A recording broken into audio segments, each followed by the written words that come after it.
अस्सलाम वालेकुम, आप देख रहे हैं टेबल टॉक और मैं हूं आज़म चौधरी।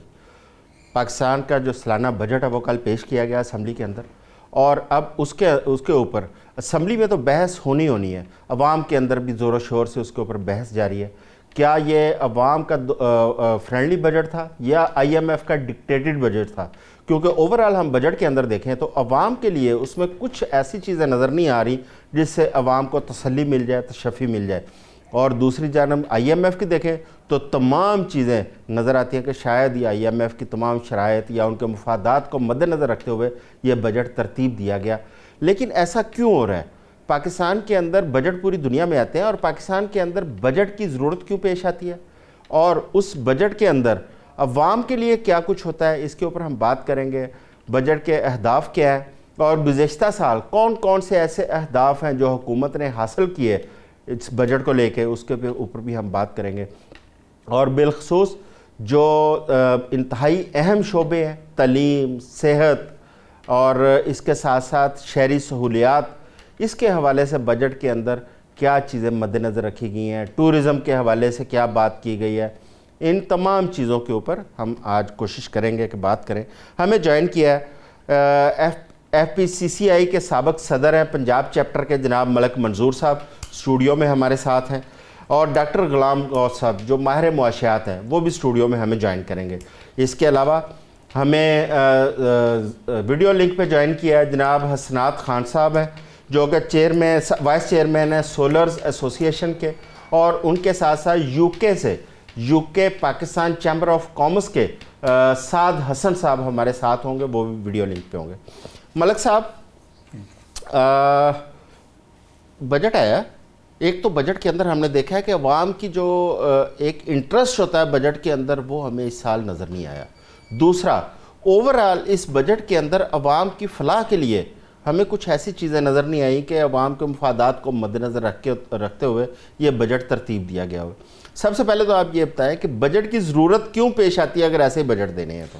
सर, सबसे पहली बात यह है कि जो पॉइंट आपने रेज़ किया बड़ा इंपॉर्टेंट है कि बजट की ज़रूरत क्यों आती है। बजट की ज़रूरत इसलिए आती है कि आपने एक हुकूमत चलानी है, और हुकूमत लोगों की मर्ज़ी और उनकी मंशा और उनकी तरक्की के लिए चलानी है। बिल्कुल ठीक है कि होता यह है कि सोसाइटी में कहीं स्मार्ट लोग होते हैं, कहीं ओवर स्मार्ट होते हैं, कहीं अपना आप कह लें क्रिमिनल्स होते हैं नफसियाती तौर पे, तो बहुत सारे गैप्स और बहुत सारी डेवलपमेंट की अपॉर्चुनिटी के साथ कोई मुल्क रन कर रहा होता है। तो हुकूमत ये करती है कि वो जहाँ पे गैप देखती है वहाँ को ब्रिज करती है, जहाँ वो कैपेसिटी बिल्डिंग का काम कर सकती है वहाँ कैपेसिटी बिल्डिंग का काम करती है, जहाँ इंफ्रास्ट्रक्चर देना है वहाँ इंफ्रास्ट्रक्चर देती है, ताकि लोग बराबरी की सतह पे मिनिमम टू मैक्सिमम के दरमियान अच्छी ज़िंदगी गुजार सकें। बिल्कुल ठीक है। बजट का असल मकसद यही होता है कि जहाँ पे आपने फ़र्ज़ करें को बच्चा अपने बच्चों को नहीं पढ़ा सकता, उसको तालीम के लिए रास्ता दिया जाए, कोई मेडिकल नहीं ले सकता, कोई रिटायर हो गया जिसने अपनी सर्विसेज दी हैं, तो वो सारे लोगों को लेके सोसाइटी में। अच्छा, चले ये बजट के मकासद हो गए जो आपने बताए हैं।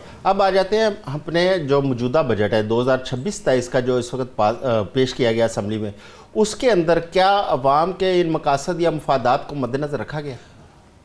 जो सब प्रॉब्लम ये है कि इस बजट में वो सारी चीज़ें नहीं रखी गई जो रखी जानी चाहिए, उसकी रीज़न भी बताई गई हैं। बजट से पहले भी आपको पता है कि जब हमारे यहाँ प्रेजेंटेशंस आती हैं और वज़ीर ख़ज़ाना ने दी तो उसमें उन्होंने बताया कि उनके चैलेंजेस क्या हैं। चैलेंजेस में ये है कि गवर्नमेंट ने अंधाधुंध बोरिंग की हुई है लोकल बैंकों से, उनका उन्होंने सूद देना है, फिर इंटरनेशनल बोरिंग की हुई है उसका मामला है, फिर हर साल हम कर्ज उठाते चले जाते हैं उसका मामला है, फिर हमने टैक्सेशन को इस तरह से मैनेज किया हुआ है कि वो मुझे एक शिकवा रहता है गवर्नमेंट से कि गवर्नमेंट जहाँ बाकी कर्ज़ों के बारे में बात करती है वहाँ बताया कि बिजनेसमैनों से और इंडस्ट्री से कितना कर्ज उठाया गया।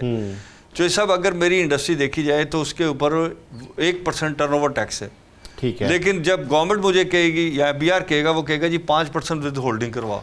इस चीज़ की गारंटी है कि जब आप नेट प्रॉफिट देखते हैं तो 1% आप प्रॉफिट कमा लेते हैं? यही तो प्रॉब्लम है जिसकी वजह से लोग इस मुल्क में इन्वेस्टमेंट नहीं करते। और अगर गवर्नमेंट ने जिन लोगों को फ़ायदा भी दिए IPBs में या अदर देन, तो वो जो पैसा कमाया है वो इस मुल्क में उन्होंने इन्वेस्ट नहीं किया, वो इस मुल्क से बाहर ले गए, क्योंकि कोई बंदा भी इस इन्वायरमेंट में जो ओवरऑल इन्वायरमेंट गवर्नमेंट ने बनाना था टेक्निकली उसमें फेलियर है। डॉक्टर गुलाम गौस साहब, वेलकम। डॉक्टर साहब, बजट के ऊपर बात हो रही है क्योंकि बजट को लेके इस वक्त अवाम के अंदर बजट से पहले भी एक तशवीश थी। अवाम को शायद इस बजट से कुछ ज़्यादा उम्मीदें वाबस्ता नहीं थी, जिस तरह हमने देखा अवाम का इंटरेस्ट नहीं था।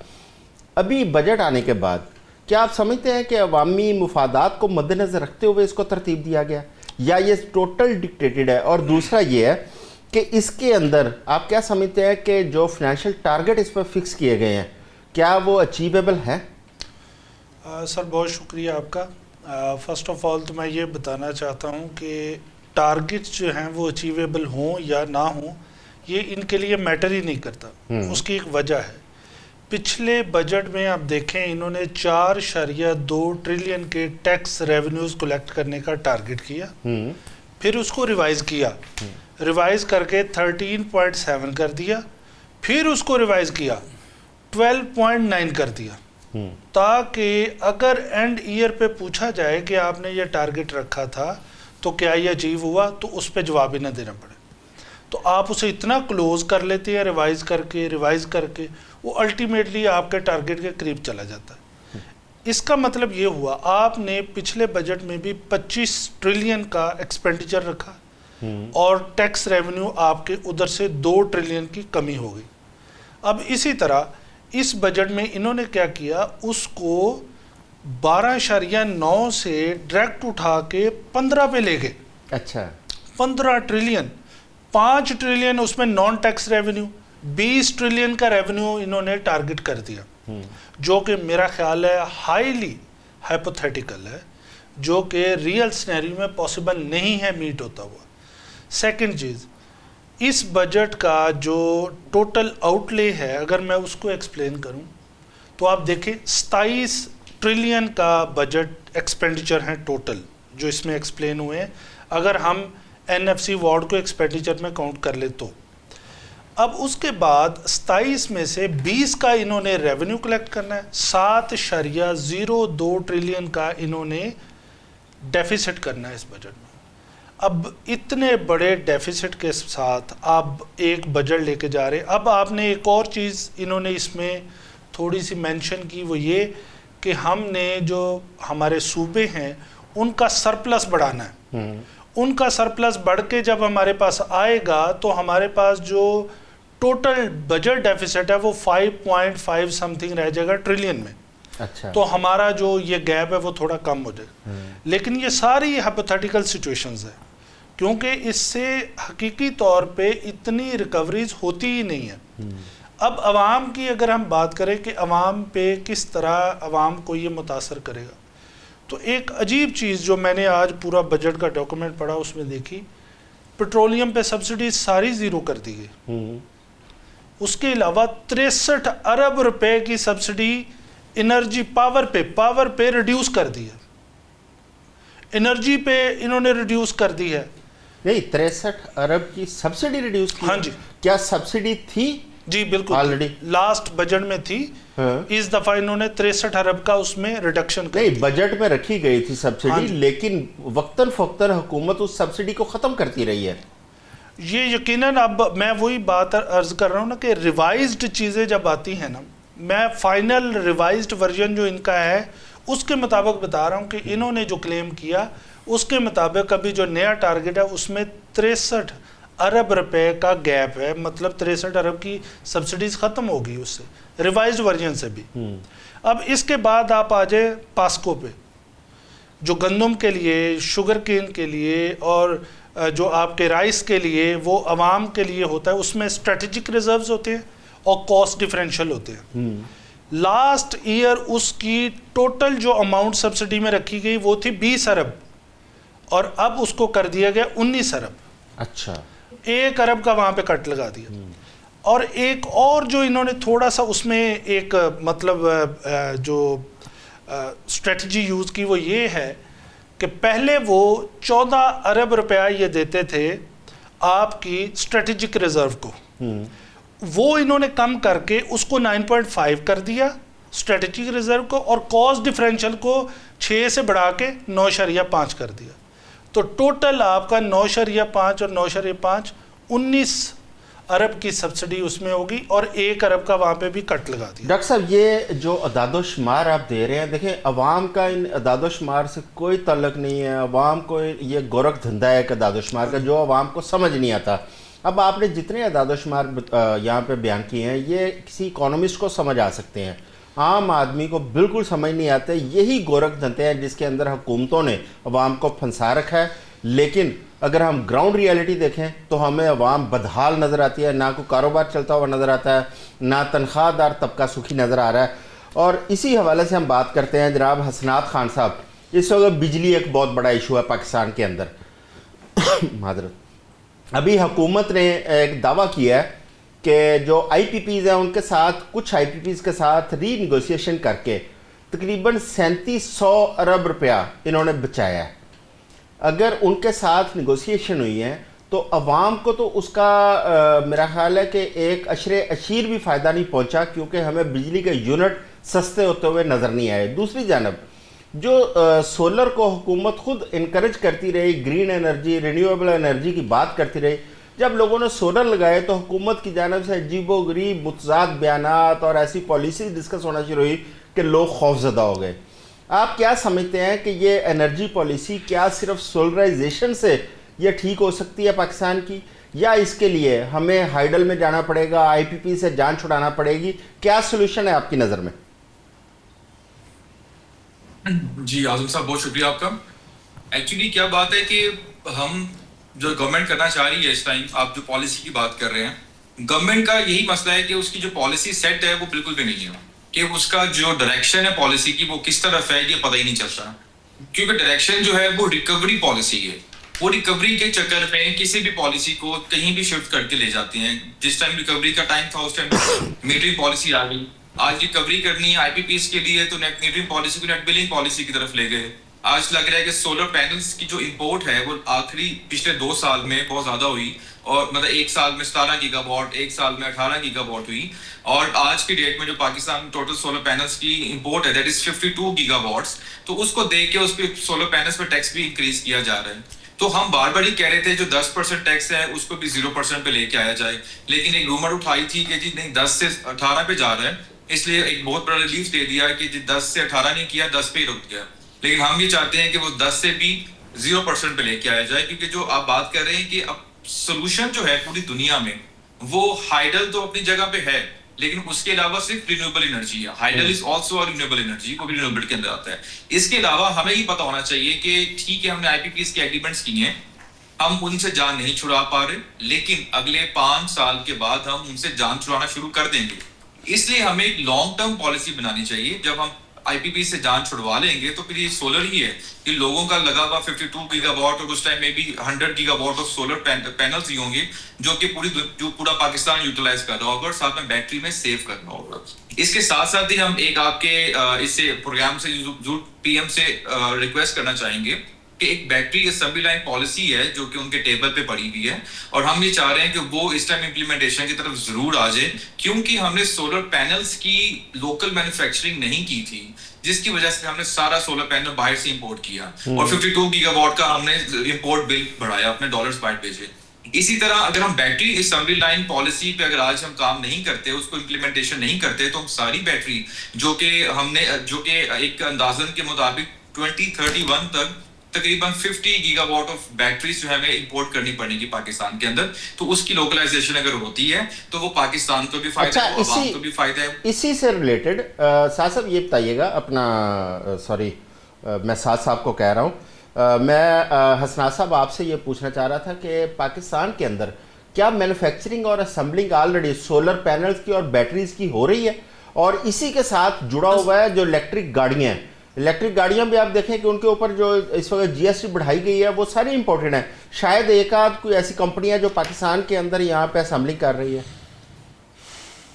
सर EV पॉलिसी में ये है कि EV पॉलिसी भी PM के पास सिस्टम बड़ी हुई है, और EV पॉलिसी के ऊपर भी ऐसा है कि जो लोकल मैन्युफैक्चरिंग कर रहे हैं वो यहाँ पे स्टार्ट कर रहे हैं।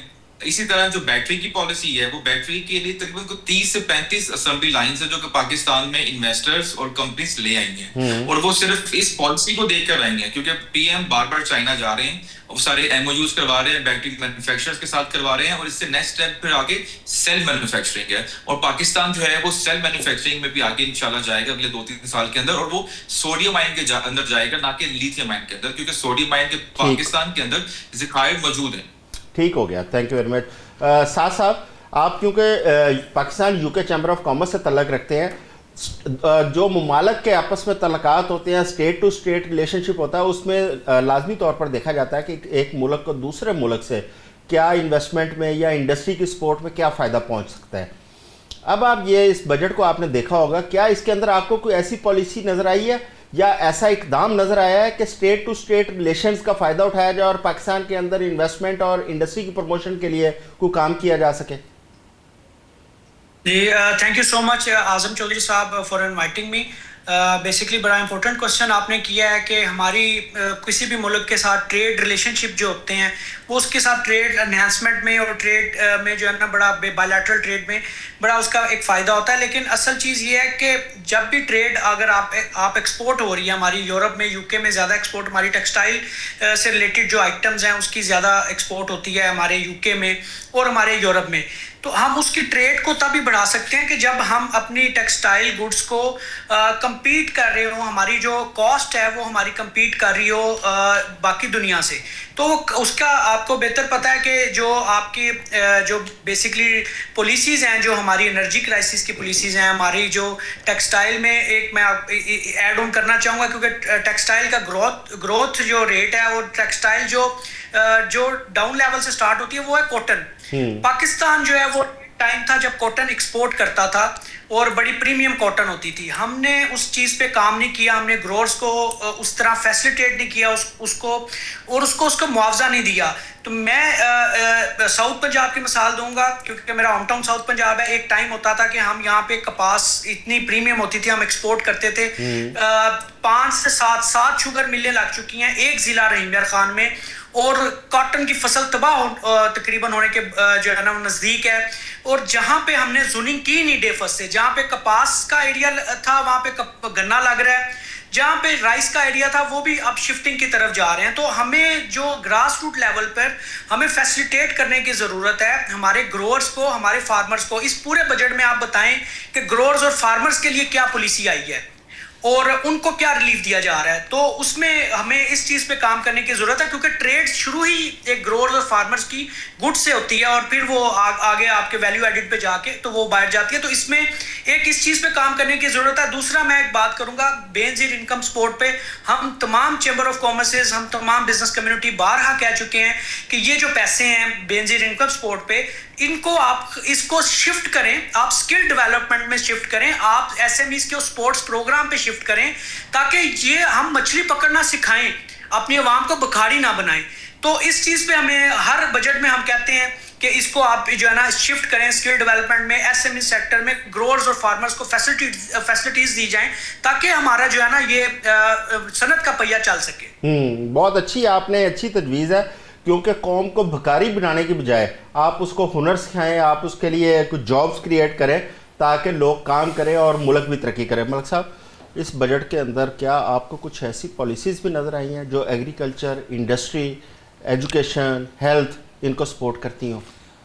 आज़म साहब, ऐसा है कि कुछ ना कुछ पॉलिसी तो हैं, फेस सेविंग के लिए भी हैं, और उसके मसला ये होता है कि बजट आज पेश हुआ, कल वो जाएगा लीगल डिपार्टमेंट में, फिर वो जाएगा पॉलिसी मेकिंग के पास, फिर वो पॉलिसी से कैसे ट्विस्ट करता है और अप्लाइड कैसे होगा। मैं चाहूँगा कि आप ना बड़े आसान जो सादा अल्फाज है जो आम आदमी को समझ आए उसके अंदर ज़रा समझाएं कि क्या ऐसी पॉलिसीज़ हैं कि तालीम और सेहत, एग्रीकल्चर और इंडस्ट्री के अंदर आवाम को क्या फ़ायदा पहुँच सकता है। तो ये सब कुछ चीज़ें हैं जिन्हें बदलने की ज़रूरत है।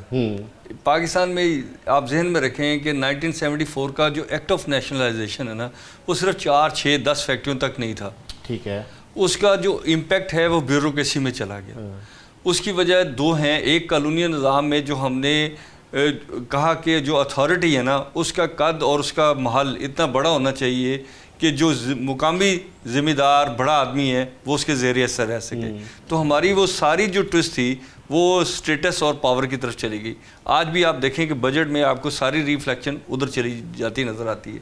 मैं यहाँ एक बात कहना चाहता हूँ, हमारी पॉलिसीज़ में बहुत सारे एरर्स हैं। मिसाल के तौर पे अभी सोलर की आप बात कर रहे थे, मैं अगर चाहूँ ना अपनी फैक्ट्री में सारा सोलर लगा लूँ तो मैं नहीं लगा सकता, क्योंकि गवर्नमेंट ने मुझे बाउंड किया है कि अगर मैंने इंडस्ट्री चलानी है तो मुझे पावर सप्लाई कंपनी से उसके सप्लाई का कनेक्शन लेना है।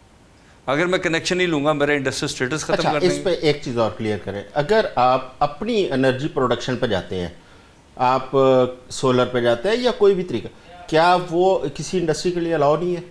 सर किसी इंडस्ट्री को बगैर सप्लाई कंपनी से मीटर लिए, कनेक्शन लिए, आप उसमें कोई ऐसी एक्सटेंशन नहीं कर सकते। अच्छा। ये तो मैं कर सकता हूँ कि 50 kVA का ट्रांसफर मैंने यहाँ से लिया और 50 के मैंने सोलर लगा लिया। वो अच्छा, उसमें भी एक एरर है टेक्निकली, समझें कि जब वो गवर्नमेंट ने इसलिए अलाउ किया कि मेरी प्रॉफिटेबिलिटी हो सके।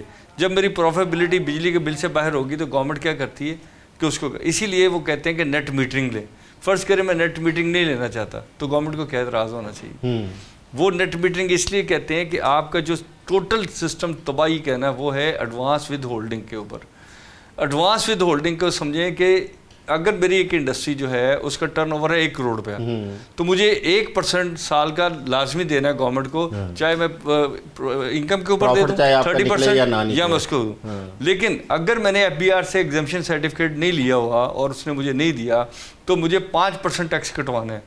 आप सोचें कि 20 ट्रांजेक्शन के बाद मेरा 100% कैपिटल गवर्नमेंट के पास चला गया। ये वो रीज़न है जिसकी वजह से लोग यहाँ पे कॉम्पिटिटिव इंडस्ट्री के लिए इन्वेस्टमेंट नहीं करते। कॉम्पिटिटिव इन्वेस्टमेंट ये है कि मैं 3 चीज़ें चाहिए, हम कहते हैं ईज़ ऑफ डूइंग बिजनेस चाहिए, उसकी 4 स्टेजेस हैं। एक ये है कि मैंने कोई कारोबार करना है तो मुझे डाटा अवेलेबल हो जाए कि मैं यहाँ इन्वेस्टमेंट करूँ। जैसे अभी वो कह रहे हैं कि लोग बैटरियों के MOU साइन करते जा रहे हैं, हमने भी इस तरह के 50 MOU साइन होते हैं, लेकिन आगे उस पर नहीं, वो इसलिए नहीं होता ना, उसका डाटा अवेलेबल नहीं है ना सर। आपकी जो आपस में जो बिजनेस करने के मॉडल हैं वो आपस में एक जैसे नहीं है। फिर उसके बाद ये कि मैंने कंपनी बनानी है, आप यहाँ तक तो आप कहते हैं जी बनाएं कंपनी, हम आपको 24 घंटे में बनाते हैं। कंपनी बना के मैंने बैंकों के पास जाना है तो बैंकों से 80% 85% लोन जो है वो गवर्नमेंट उठा लेती है।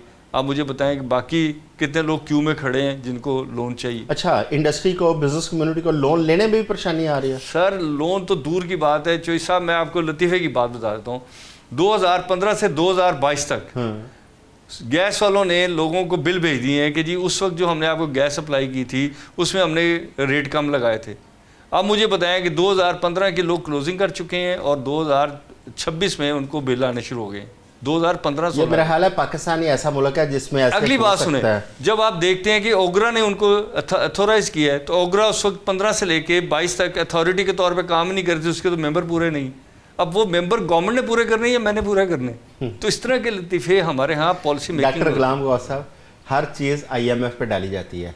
इस वक्त महंगाई को पहले सिर्फ IMF पे डाला जाता था, अब थोड़ी सी डाइवर्शन आई है, अब जंग भी आ गई है दरमियान में, उधर से पेट्रोल महंगा हुआ है। अच्छा, IMF का हम ओवरऑल हमारे जो कर्जे हैं, बैरूनी कर्जे पाकिस्तान के ऊपर, तकरीबन मेरा हाल है 137-138 अरब डॉलर है। जी बिल्कुल 138। उसमें IMF का प्रोग्राम कोई 8 अरब डॉलर का, गालबन 7 अरब डॉलर का। अब 7 अरब डॉलर का जो प्रोग्राम है, हम तमाम शराइत IMF की मान रहे हैं। दूसरी जानब हुकूमत ने दावा किया है कि उन्होंने रीनेगोशिएशन की है IPPs के साथ, वहाँ से उन्होंने तकरीबन कुछ 3700 अरब उन्होंने बचाया, और साथ साथ पेट्रोल से उन्होंने कहा है कि हमने पेट्रोल की जो आगे हदफ मुकर्रर किया है वो 1700 अरब डॉलर का है, 1700 अरब रुपए का है। अगर हम इन दोनों को टोटल करें तो ये तकरीबन कोई 15-16 अरब डॉलर बनता है। क्या वजह है कि हम IMF से जान क्यों नहीं छुड़वा पा रहे? सर IMF से हमने एक्सटेंडेड फंड फैसिलिटी ली हुई है जो कि डिफरेंट रिव्यूज़ के बाद हमें मिलती रहती है। अब सेकंड रिव्यू हुआ है, उसकी आई है इंस्टॉलमेंट, फिर थर्ड रिव्यू होगा, फिर उसकी इंस्टॉलमेंट आ जाएगी। ये इस तरह होता है, एक इंस्टॉलमेंट मिलती है, फिर रिव्यू होता है, फिर अगली इंस्टॉलमेंट मिलती है। IMF के साथ पाकिस्तान के बजट का क्या ताल्लुक़ है, मैं आपको एक बड़ी शानदार सी इसकी एक एग्जांपल दे देता हूँ। पूरे पाकिस्तान में टॉप से टॉप के इकोनॉमिस्ट, जितने बड़े बड़े इकोनॉमिस्ट और हम जैसे लोग भी, हमने एस्टिमेट किया कि पाकिस्तान का GDP ग्रोथ जाएगा मैक्सिमम 3 के करीब। IMF ने कहा पाकिस्तान का GDP ग्रोथ जाएगा मई 2025 में। IMF ने कहा था कि पाकिस्तान का GDP ग्रोथ जाएगा 3.5 पे, मतलब ओवर एस्टिमेट कर रहा था वो 3.5, हाँ जी, ओवर एस्टिमेट कर रहा था। और हमारे जो मुल्क ने माशाल्लाह ग्रोथ को शो किया 3.7। और प्रैक्टिकली क्या है? प्रैक्टिकली तो सारे जितने बड़े बड़े इकोनॉमिस्ट हैं वो कह रहे हैं 3 से ऊपर जाने का इसका तुक बनता है। मैंने जो बड़े इकोनॉमिस्ट हैं, मैं अब नाम नहीं लूँगा, उनका मैंने सुना है तो वो तो 2.5 से ऊपर नहीं जा रहे ग्रोथ रेट को। 2.5 से 3 के दरमियान ही मूव कर रहे थे। अब एक और चीज़ जो मज़े की है वो ये कि IMF ने अगला भी हमारी ग्रोथ डिसाइड कर दी है, वो है 3.5 और हमने उसको टारगेट कर लिया है 4।